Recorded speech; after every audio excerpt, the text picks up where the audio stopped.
بسم اللہ الرحمن الرحیم۔ ایک اہم عمل کی فضیلت، ذکر کرنے والا زندہ ہے۔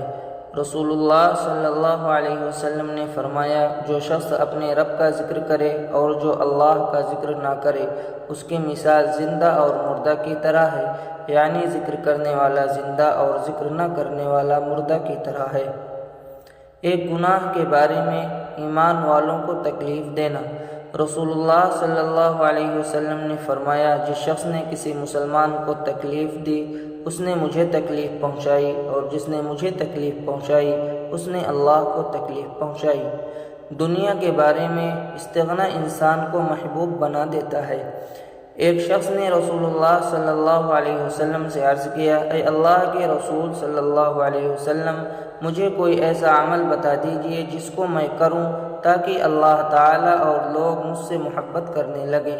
رسول اللہ صلی اللہ علیہ وسلم نے فرمایا، دنیا سے منہ موڑ لو تو اللہ تم سے محبت کرنے لگے گا، اور جو لوگوں کے پاس ہے یعنی مال و دولت، اس سے بے اختیاری کر لو تو لوگ تم سے محبت کرنے لگیں گے۔ آخرت کے بارے میں اہل جہنم کی فریاد۔ قرآن میں اللہ تعالیٰ فرماتا ہے، دوزخی فریاد کرتے ہوئے کہیں گے، اے ہمارے پروردگار، ہمیں اس جہنم سے نکال کر دنیا میں بھیج دیجیے۔ پھر اگر دوبارہ ہم ایسے گناہ کریں تو ہم ہی قصوروار اور سزا کے مستحق ہوں گے۔